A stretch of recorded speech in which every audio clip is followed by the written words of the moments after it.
Viewers, நம்ம தல தோனி பயன்படுத்துற எஸ்எஸ் பேட், அஜித் சார் பயன்படுத்துற racing helmet, hot air balloon போன்ற 8 பொருட்களை ஃபேக்டரிகள்ல எப்படி எல்லாம் தயாரிக்கிறாங்க, இவங்க தயாரிக்கிற ஒரிஜினல் ப்ராடக்ட்டோட விலை எல்லாம் என்னங்கறத பத்தி தான் நம்ம இந்த வீடியோல பார்க்க போறோம். இந்த வீடியோ பிடிச்சிருந்தா லைக் பண்ணுங்க, அப்படியே நம்ம தமிழ் கலட்டா நியூஸ் சேனலை சப்ஸ்கிரைப் பண்ணி சப்போர்ட் பண்ணுங்க.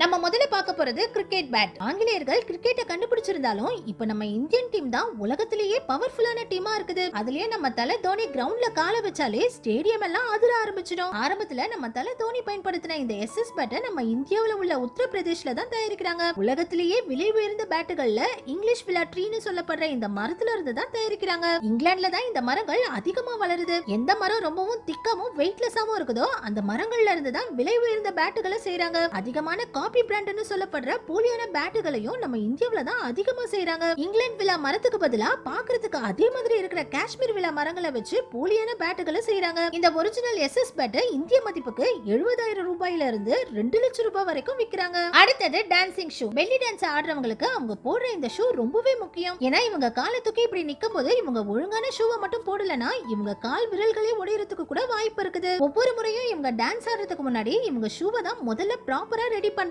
டான்ஸ் ஆடும்போது ஷூ ஸ்லிப் ஆயிடாம இருக்கிறதுக்காக இவங்களே ஷூவோட அடிப்பகுதியை டேமேஜ் பண்ணிட்டு தான் டான்ஸையே ஆட ஆரம்பிக்கிறாங்க. லண்டன்ல தான் இந்த ஷூக்களை அதிகமா செய்றாங்க. நம்ம வாங்குற நார்மலான ஷூ மாதிரி ஏற்கனவே செஞ்சு வச்சிருக்கிற ஷூகள்ல நமக்கு செட் ஆகுற சைஸை பார்த்து இவங்க வாங்குறது இல்ல. ஒவ்வொரு டான்சரும் அவங்க காலுக்கு ஏத்த மாதிரி ஸ்பெஷலா அளவெடுத்து இந்த ஷூக்களை செய்ய சொல்றாங்க. 15th செஞ்சுரியில இருந்து இந்த டான்ஸ் ஆடிட்டு இருக்காங்க. 1796ல டான்ஸ் போட்டோகிராஃபரான கார்ப்ளஸ் டெட்லாட்ங்கிற இவங்க தான் டான்சர்களை இந்த மாதிரி விரல்களால நிக்க வச்சு டான்ஸ் ஆட வச்சிருக்காங்க. பார்க்க ஈஸியா இருந்தாலும் இந்த டான்ஸ் ஆடுறது ரொம்பவே கஷ்டம். இவங்க தயாரிக்கிற ஒரிஜினல் ஷூக்களை இந்திய மதிப்புக்கு 3000 ரூபாயில இருந்து 15,000 ரூபாய் வரைக்கும் விக்கிறாங்க. 3000 ரூபாய்ங்கிறது கம்மியான விலை மாதிரி தெரிஞ்சாலும் இவங்க 2 முறை டான்ஸ் ஆடினாலே இந்த ஷூவோட ஃப்ரண்ட் பகுதி பிஞ்சிடும். இதனால இவங்க அடிக்கடி புது ஷூக்களை வாங்கிக்கிட்டே இருக்கணும். அடுத்தது ரேஸ் ஹெல்மெட். நம்ம தல அஜித் சார்ல இருந்து நிறைய ரேசர்கள் பெல்லுங்கிற இந்த நிறுவனத்துடைய ஹெல்மெட்ஸ் தான் அதிகமா பயன்படுத்துறாங்க. 1954ல இந்த ஹெல்மெட் கம்பெனியை ஆரம்பிச்சிருக்காங்க. வெயிட் கம்மியாவும் அதே நேரத்துல ஸ்ட்ராங்காவும் இருக்கிற பிளாஸ்டிக்கையும் கார்பன் ஃபைபரையும் வச்சு தான் ரேஸ் ஹெல்மெட்டுகளை தயாரிக்கிறாங்க. ஹெல்மெட்ல சின்ன கிராக்ஸ் இருந்தாலும் அந்த ஹெல்மெட்டை ரிஜெக்ட் பண்ணிடுவாங்க.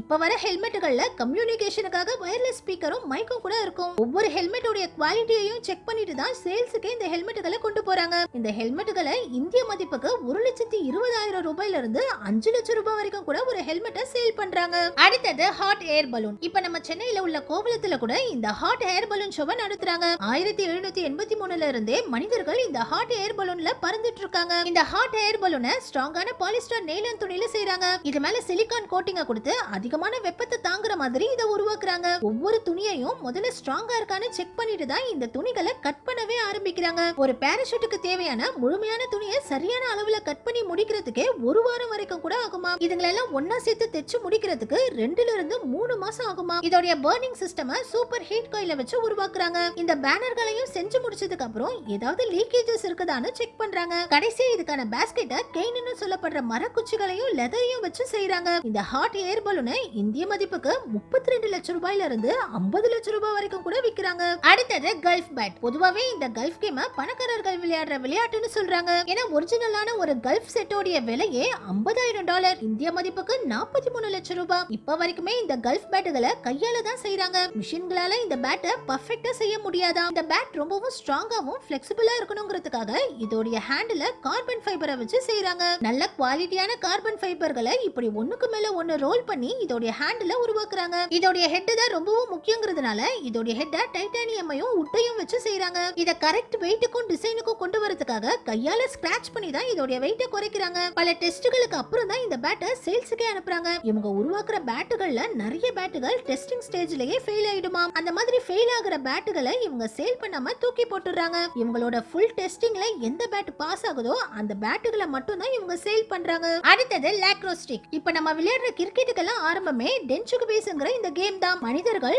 1000 வருஷத்துக்கு முன்னாடில இருந்து இந்த கேமை விளையாடிட்டு இருக்காங்களாம். இப்ப ஒரு சிலர் மட்டும் தான் இந்த கேமுக்கான பேட்டை பழைய முறைப்படி கைகளால செஞ்சுட்டு இருக்காங்க. அமெரிக்கால இருக்கிற ஆல்ஃபி ஜாக்யூஸ்ங்கிற இவருடைய அப்பா, இவருடைய தாத்தா, இவருடைய பையனு 4 தலைமுறையா இவங்க இந்த பேட்டை செஞ்சு வித்துக்கிட்டு இருக்காங்க. இந்த பேட்டை செய்யறதுக்கு மரத்தை இப்படி உடையாம வளைக்கணும். அதுக்கப்புறம் மரம் இதே ஷேப்ல இருக்கிறதுக்காக அதுக்காக 6 மாசம் வரைக்கும் இந்த மரங்களை இதே ஷேப்ல ஒரே இடத்துல இந்த மாதிரி லாக் பண்ணி வச்சிடுறாங்க. 6 மாசம் கழிச்சு தான் இந்த கட்டையை எடுத்து ஷேப் பண்ணி லெதரையும் நெய்லான் நூலையும் வச்சு இந்த பேட்டை கையாலேயே தைக்கிறாங்க. இந்த கேமை பார்க்க ஈஸியா தெரிஞ்சாலும் இதை விளையாடுறது ரொம்பவே கஷ்டம். ஆரம்ப காலத்துல மனிதர்கள் இந்த கேமை விளையாடும் போது சண்டை போட்டுக்கிற மாதிரி இப்பவும் இந்த கேமை விளையாடும் போது அடிக்கடி சண்டை போட்டுக்கிட்டே தான் விளையாடுறாங்க. இவர் கையால செய்யற இந்த ஸ்டிக்க $300 இருந்து $1000 இந்திய மதிப்புக்கு 80,000 ரூபாய் வரைக்கும் கூட இந்த பேட்டை விக்கிறாரு. அடுத்தது கர்லிங் ஸ்டோன்ஸ். வின்டர் ஒலிம்பிக் கேம்ல இந்த கர்லிங் ஸ்டோன்ஸ் கேமும் ஒண்ணு. 1851ல இருந்து இந்த கேமை விளையாடிட்டு இருக்காங்க. இந்த கர்லிங் ஸ்டோன்ஸ் செய்யறதுக்கான கல்லு ஸ்காட்லாந்துல இருக்கிற இந்த ஒரு சின்ன தீவுல மட்டும் தான் கிடைக்குது. இந்த தீவுல இருக்கிற இந்த கிரானைட் கற்களை வச்சு மட்டும் தான் இந்த கர்லிங் ஸ்டோன்ஸ் செய்யறாங்க.